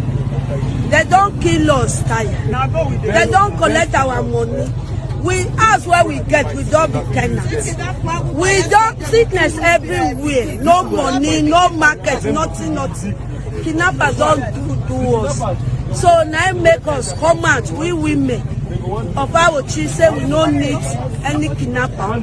Any kidnapper we don't need. Any corner we don't need kidnapper again. Now what will make us come out where with the riots? This Awushi from Edo State. I think Awushi is in Edo State. Ekiti State. Awushi is in Edo State, right? This same Edo State brought people to come and ndị ha kwụrụ ụgwọ ka ha bịa mee protest that Edo State is good. There is no insecurity in Edo State. There is nothing like kidnapping. There is nothing like terrorism in Edo State. Ha bịa na-eme ka protest na-agagharị ndị enyere ego against their own life. But look at it right now. The people of Edo State in Ekiti are protesting that they are tired of this insecurity. Even in their house, before you leave, you can acquire ransom. But this is it. People came to defend the governor the other day, and look at it. So what are we saying? We can't subscribe to this kind of living. We Biafrans cannot subscribe to this kind of living. That is why we must do everything possible. Everything possible. I know this program has lasted long. Okay, please bear with us. But we have to do everything possible to make sure that our land is secure. Woman, wait, 2 weeks, woman. Wait, just about 2 weeks, they still go carry her for RDLA. They still carry her today. Leave the people out, they cry now. Imagine, as somebody that just gave birth 2 weeks, they kidnap the woman, the child is there crying. What kind of nonsense is this? What kind of country? But Bwala is there in the media. Now, Nigeria, US, and America, Agagoro Nigeria, they are smoking them.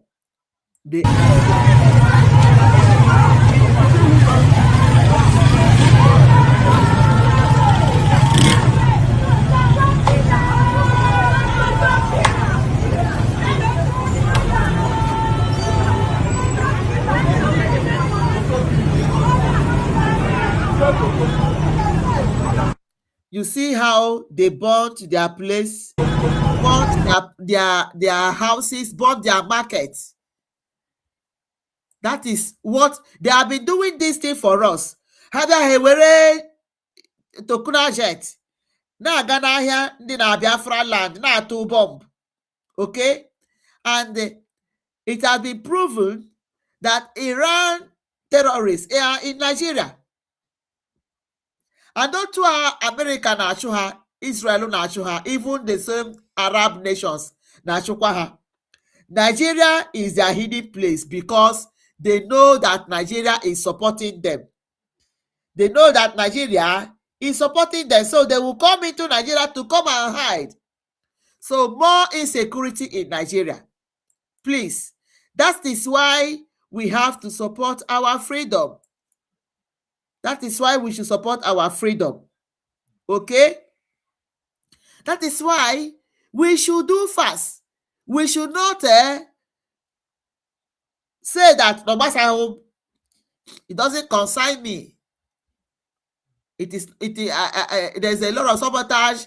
People are doing this and doing that. Please, you have to come out and support your freedom. Even the military are not safe. Just look at what they did to Nigerian barrack. They decimated, pied soldiers. But Nigeria will not say anything. In the north, this is what they did. And the other day, you saw people that are crying everywhere, left their homes, where terrorists came and chased them. Find a lot of people. Mana on na Nigeria, na Biafra land, kudene bundi the terrorists. Bruha. They will go to Biafra land, ebene enweghị ihe na-emeni. Na-achụ ndị mmadụ, na-emebi ụlọ ndị mmadụ. But look at terrorists decimating barracks. Look at. No gonna see you, no be small thing. These boys they really plan us well. Now confirm this lodge they come, they dislodge our headquarters. They burn everywhere. They nakana. We nakana them collect, we collect. So they give me one for leg, say man fall. But as they give me that one for leg, I don't fall. I carry am go because God passed it. See what happen like this man no fit talk. See what happen when I pray for us, pray for soldiers so where they notice. God go see us through, inshallah. So no gonna see you, no be smart. Just imagine. But you na Nigeria. You na Biafra land. That is where you will see all their strength. That is where you will see all their strength. But they cannot go to launch attack against the people. Look at Leia Barak. Koda, Nkuri. But all Biafra with their problem. All Biafra with their problem. Still Biafrans are still fighting themselves. Instead of supporting and coming together to join hands to fight this struggle. You are a group, Imam Maduabo, you are a group, Ngozi Orabueze. Whereas it is only one government. Biafra government in exile has only one government. Only one government who is doing the needful. We have to come together. Let me see. It's either 12 factor or God. Abacha did better than this, but that remains for this man to leave that post, only two things for him not to enter 2027. It's either 12 factor or God. Abacha did better than this. We thought it is people came, elders, area, Obi, they say it's the best thing that happened to Nigeria. At last, our Nigeria judged everything. Or 12 factor, where they put Georgia case, it's not ready now. It's fighting. That case has now ended. I pray they look into that file before 2027 because we are captured. Governors are enjoying, citizens are in penury. What are we talking? Thank you very much. Thank you very much. Thank you. So they are telling you that nobody is free. Nigeria, they feel they have captured Nigeria. So we Biafrans are not captured. We must be free. Please support your freedom. Support your freedom. so that we will run out of this calamity. We will run out of this calamity. Okay? Let them continue to lie through their nose, through their everything with them. All they are is lying government. Nigerian government is a lying government. Lying machine. We have. So I think we will end it from here. We have really spent time. All right. Thank you, everyone. Thank you for joining. Thank you. Thank you. Easy Bible coding Adoronle, Biafra, Emenike, Mazemenike, Biafra Divine, Las Benzico, Mondosai. You're welcome. You're welcome, all of you. Thank you for being part of this broadcast. May God Almighty, Ikechukwu, may God Almighty bless every one of us. Anyị ga-adị ka echi maka na echi adịghị agwụ agwụ. Anyị ga-adị ndụ wee hụ Biafra. We will all celebrate in our new nation. So all we are praying is that let God use these mighty men and help us. Ekpere anyị wụ ka anyị nweta ndị dịka let there be more Trump and Netanyahu. More Trump and Netanyahu. Ya bụrụ na enwere dịka ndị a, all these terrorists wouldn't have spread like this. Okay? So thank you all. Day one. Thank you. Thank you. Good night, everyone. Bye.